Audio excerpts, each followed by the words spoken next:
सोचो अभी इसी वक्त तुम बैठे हो, चाय पी रहे हो या शायद फोन स्क्रॉल कर रहे हो। अभी इसी सेकंड क्या हो अगर पूरी पृथ्वी अचानक रुक जाए? ना कोई चेतावनी, ना कोई आवाज, एक पल में पृथ्वी का घूमना बंद। लेकिन डरावनी बात यह नहीं है कि पृथ्वी रुक गई, डरावनी बात यह है कि हम नहीं रुकेंगे, क्योंकि इस वक्त महासागर, हवा, सब कुछ पृथ्वी के साथ लगभग 1670 किलोमीटर प्रति घंटे की रफ्तार से घूम रहे हैं। और अगर पृथ्वी सिर्फ 5 सेकंड के लिए रुक जाए तो इंसानियत इतिहास नहीं बनेगी, इतिहास मिट जाएगा। पहले एक बेसिक बात समझते हैं। धरती हर 24 घंटे में एक बार अपनी एक्सिस पर घूमती है। इक्वाटर पर यानी भूमध्य रेखा पर धरती की सरफेस की स्पीड है लगभग 1670 किलोमीटर प्रति घंटा। जरा कंपेयर करो, एक बुलेट ट्रेन चलती है 300 किलोमीटर पर आवर पर, एक फाइटर जेट उड़ता है 100 किलोमीटर पर आवर पर, और धरती की सरफेस 1670 किलोमीटर पर आवर। लेकिन हमें ये फील नहीं होता, क्योंकि हम भी उसी स्पीड से मूव कर रहे हैं। हमारे साथ साथ हवा, पानी, इमारतें, सब कुछ। ये वैसे ही है जैसे ट्रेन में बैठकर खाना खाते हो, खाना प्लेट में ही रहता है, उड़ता नहीं, क्योंकि तुम और वो प्लेट दोनों सेम स्पीड पर हो। लेकिन अगर ट्रेन अचानक ब्रेक लगाए, खाना उड़ जाएगा। और यही होगा धरती के साथ। तो मान लो धरती रुकी, लेकिन तुम नहीं रुके। फिजिक्स का एक गोल्डन रूल है, न्यूटन का पहला नियम, कोई भी चीज तब तक अपनी मोशन में रहती है जब तक कोई बाहरी फोर्स उसे न रोके। इसे कहते हैं इनर्शिया। धरती रुकी की, लेकिन तुम्हारा शरीर, तुम्हारे घर की छत, तुम्हारे शहर की इमारतें सब अभी भी 1670 किलोमीटर पर आवर की स्पीड से ईस्ट की तरफ जाना चाहेंगी। नतीजा, इक्वेटर के पास रहने वाले हर इंसान को, मतलब Africa, south America, Indonesia, India के कोस्टल एरियाज, एक झटके में हवा में उछाल दिया जाएगा। सोचो, एक कार एक्सीडेंट में 60 किलोमीटर पर आवर पर भी सीट बेल्ट न हो तो क्या होता है। यहाँ स्पीड है 1670 किलोमीटर पर आवर। इमारतें ताश के पत्तों की तरह, पेड़ जड़ से उखड़ जाएंगे। इंसान मत पूछो। पोल्स के पास, जैसे रशिया का उत्तरी हिस्सा, एंटार्क्टिका, वहाँ रोटेशनल स्पीड कम है तो थोड़ा कम तबाही, लेकिन वहाँ भी बचना मुश्किल होगा।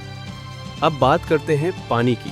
समुद्र का पानी अरबों टन, वो भी उसी 1670 किलोमीटर पर आवर की स्पीड से ईस्ट की तरफ बढ़ता रहेगा, और वो रुकेगा जहां जमीन मिलेगी। मेगा सुनामीस, साइंटिस्ट का अनुमान है ये लहरें किलोमीटर ऊंची हो सकती हैं। अभी तक इतिहास की सबसे बड़ी सुनामी की हाइट थी 524 मीटर। वो 1958 में अलास्का में एक मेगा सुनामी थी, लेकिन ये उससे कई गुना बड़ी होगी। मुंबई, चेन्नई, कोलकाता, कोस्टल सिटीज, पानी के नीचे, बैंकॉक, जकार्ता, न्यूयॉर्क, लंदन, सब डूब जाएंगे। और ये पानी सिर्फ आएगा नहीं, ये कॉन्टिनेंट्स के अंदर तक घुसेगा। इनलैंड एरियाज जैसे दिल्ली, आगरा, लखनऊ, वहां तक पानी नहीं पहुंचेगा शायद। लेकिन उनके लिए एक और खतरा है हवा।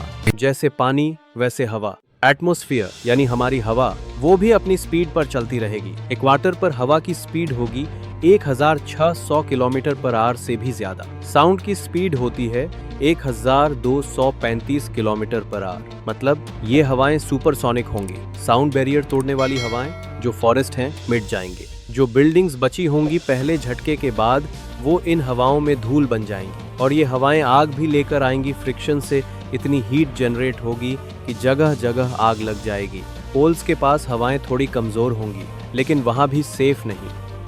अब जरा धरती के नीचे देखते हैं। धरती की क्रस्ट और मैंटल, वो लेयर्स जिन पर हम रहते हैं, वो भी इस अचानक रुकने का झटका झेलेंगी। टेक्टोनिक प्लेट्स पर स्ट्रेस जो हम सोच भी नहीं सकते। अभी तक का सबसे बड़ा अर्थक्वेक था 9.5 मैग्नीट्यूड। अगर धरती अचानक रुके तो जो साइज्मिक शॉक आएगा वो शायद 12 या 13 मैग्नीट्यूड का हो।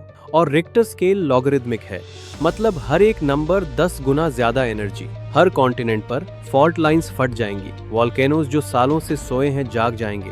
धरती के अंदर जो लावा है उसका रीडिस्ट्रीब्यूशन होगा। और याद रहे, 5 सेकंड बाद धरती फिर घूमना शुरू करेगी। वो दूसरा झटका पहले से भी ज्यादा डेवास्टेटिंग होगा, क्योंकि जो थोड़ा बहुत बचा होगा वो उस दूसरे झटके में खत्म हो जाएगा।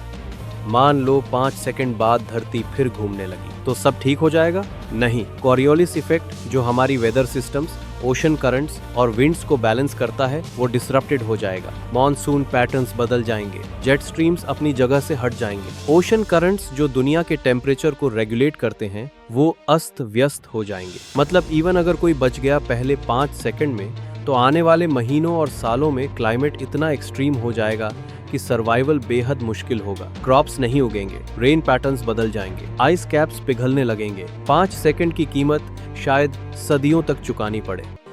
तो यार ये थी वो कहानी, 5 सेकंड, बस 5 सेकंड, और नतीजा mega tsunamis, supersonic winds, global earthquakes, volcanic eruptions और एक प्लैनेट जो शायद कभी पहले जैसा ना हो।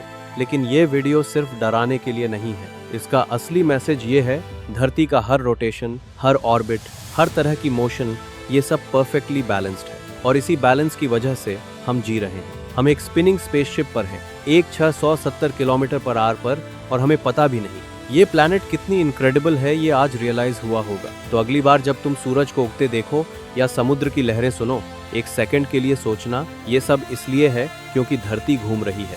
वीडियो अच्छी लगी हो तो लाइक जरूर करना, चैनल को सब्सक्राइब करना और नीचे कमेंट में बताओ। अगर तुम्हें 5 सेकंड पहले पता चल जाए कि धरती रुकने वाली है तो तुम क्या करोगे।